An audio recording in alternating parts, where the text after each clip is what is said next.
Pessoal, então dando sequência aqui sobre o monopólio, vamos ver um pouquinho aqui sobre a receita do monopólio, a receita média e a receita marginal, tá? Então, no vídeo anterior foi falado que o monopolista ele se baseia para o cálculo do seu preço, ele se baseia em algo chamado elasticidade de preço na demanda. Então ele tem essa condição e ele procura obedecer essa condição, e essa condição é que vai ajudar ele, auxiliar ele a determinar o preço a ser cobrado, tá? Então nesse caso aqui nós temos aqui esse preço aqui, esse preço ele é dado por 6 menos Q. O que isso significa?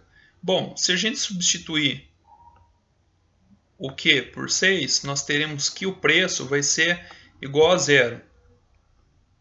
Então, assim, para efeitos didáticos, vamos entender da seguinte maneira. Se esse monopolista ele resolver não cobrar nada pelo seu produto, ele vai conseguir distribuir todas as unidades que ele produz, tá?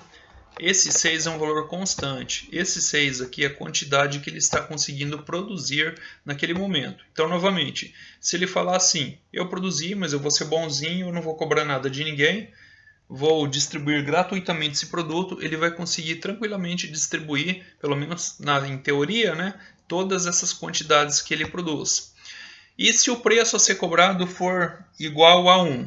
Ora, se o preço cobrado for igual a 1, a quantidade vai ser 5. Se o preço cobrado for igual a 2, a quantidade vai ser 6. Então a gente tem aqui, 4. Então a gente tem aqui, por exemplo, ele começa com um preço de 6. Como eu falei no vídeo anterior, não é porque ele é o único produtor e distribuidor desse bem ou desse serviço que ele vai cobrar o preço que ele quer. A renda da população, a renda das pessoas é limitada, então não adianta querer cobrar também um preço abusivo. Ele vai trabalhar assim, cobrando o preço acima do preço que a concorrência perfeita cobraria. Só que ele também não pode cobrar um preço estratosférico. Por exemplo aqui, na prática, esse monopolista ele fez um teste de mercado e ele percebeu que se ele cobrasse 6 dólares, ele não ia conseguir vender nenhuma unidade. Por quê? Porque simplesmente as pessoas, por algum motivo, elas não vão comprar. Ou porque elas não podem, porque esse preço extrapola o orçamento desses consumidores, dessas famílias, ou porque simplesmente elas decidiram não comprar. Não, está muito caro, eu consigo viver isso aqui, eu dou um outro jeito, me viro de outra maneira e não vou comprar não. Então a 6 ele não consegue. Se ele resolver cobrar apenas 5 dólares, olha só, uma unidade ele vai conseguir vender. E qual vai ser a receita total dele? Receita total é preço vezes quantidade. Bom, os 5 dólares vezes a quantidade que ele conseguiu vender, que é uma, a receita total vai ser de 5 dólares. Nesse caso, a receita marginal também vai ser de 5 dólares e a receita média também vai ser de 5 dólares. Professor, como que calcula a receita marginal? Da mesma forma que na concorrência perfeita. Pega a diferença da receita total, ou seja, essa de 5 dólares menos essa de 0 dólares, e divide pela variação da quantidade, nesse caso 1 menos 0. Então nós vamos ter aqui um número 5. E aí olha só, se ele resolve cobrar então apenas 4 dólares, poxa, aí ele já está conseguindo vender 2. Ó. Isso aqui ele foi fazendo teste de mercado. Se ele cobra 4, aí 2 ele consegue vender. E se ele resolver cobrar só 3, poxa, aí ele vai vender 3. Mas aí, onde que ele maximiza o lucro? A gente começa a observar aqui, ó. E depois lá na coluna do lucro, tá? Olha só, quando ele cobrava 5 dólares, ele vendia uma quantidade. E a receita marginal dele era de 5. Quando ele passou a cobrar 4, ele conseguiu vender 2 unidades e agora a receita marginal dele é 3. Começou a cair. Então, quando ele passou a cobrar apenas 3, agora ele vende 3 unidades, ele tem uma receita total maior ainda de 9 e agora a receita marginal é igual a 1. Então, só para a gente ver, esse quadrinho aqui, eu tenho na planilha aqui, coloquei na planilha, vamos ver aqui, olha aqui, ó, que dá para ver melhor. Olha só, aqui, essa aqui é a curva de demanda, está sendo em função do preço, que vai ser a mesma receita média. A receita média vai ser o próprio preço que ele vai cobrar e vai ser a curva de demanda de mercado. Então, aqui visualmente a gente consegue ver elasticidade de preço na demanda. A gente consegue ver a relação decrescente entre preço praticado e quantidade vendida.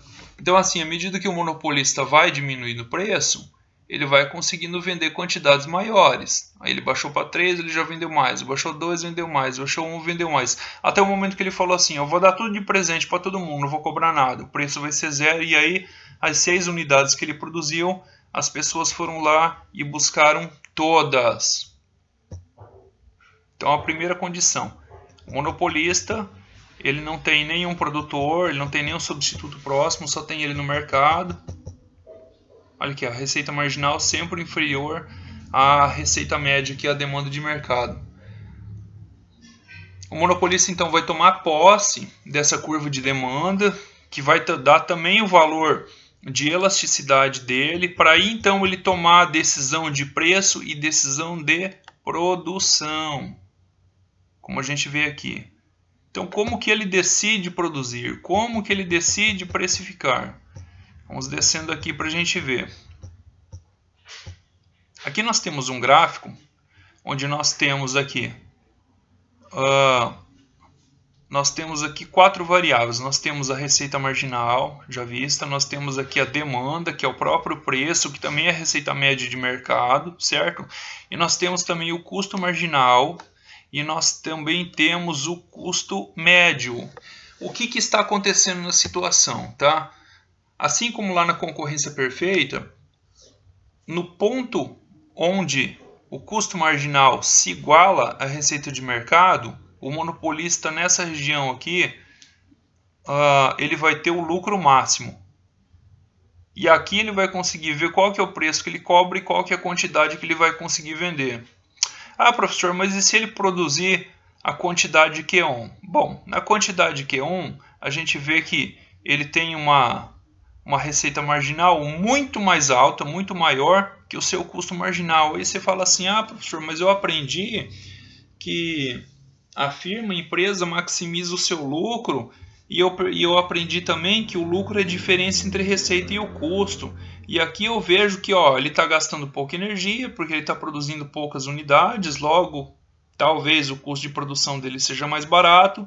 E aqui ele tem uma diferença muito grande entre receita e custo. E essa diferença é positiva porque a receita é maior que o custo. Então aqui ele vai maximizar o lucro, professor? Não necessariamente. O que adianta? Ele tem uma receita alta, um custo baixo, mas ele vende poucas unidades. No final das contas, o faturamento dele não vai ser lá tão alto e o lucro dele também não vai ser lá tão alto. Ah, professor, então quer dizer que é melhor ele produzir a quantidade de Q2? Também não, porque olha só o que acontece em Q2. Olha o custo dele. Aqui tá, em vermelho está a curva de custo, ó. Custo marginal. Olha, o custo dele está lá em cima, ele está tendo um custo muito alto, está custando caro ele produzir isso aqui, ele vai tomar prejuízo. Então, onde ele vai produzir? Ele vai produzir aqui, ó, nesse ponto. Vamos ver isso aqui. Uma tabela aqui, tabela de produção. Então, olha só, a gente aprendeu que ele vai maximizar o seu lucro quando a receita marginal for igual ao custo marginal. E ele tem aqui, ó, a receita marginal de 10 vai ser igual ao custo marginal, aliás, 10 não, perdão, de 20 vai ser exatamente igual ao custo marginal. E aqui na coluna de lucro, ó, a gente vê que o maior lucro que a gente tem aqui é de 150 para cada 10 unidades produzidas. Ou seja, ele vai ter que lucrar 15 por unidade. Está aqui, ó, custo médio, 15. Então, qual o nível de produção dele que vai maximizar o lucro? Ele vai ter que produzir 10 unidades. Passando daqui, ele vai ter prejuízo.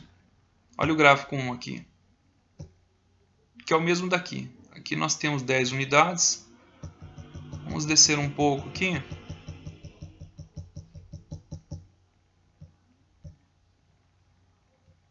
Aqui, ó, 10 unidades. Vamos voltar lá na planilha. Vai estar neste ponto aqui, ó, 10 unidades. Aqui, ó, olha a curva de lucro aqui em roxo. Aqui ele tem um lucro mais alto, ó.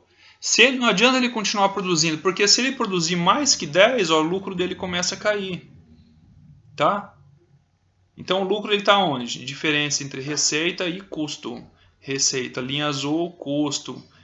Essa linha cor de vinho aqui. E a gente vê que a maior distância entre as duas está nesse ponto aqui, ó, onde a quantidade produzida é de 10 unidades.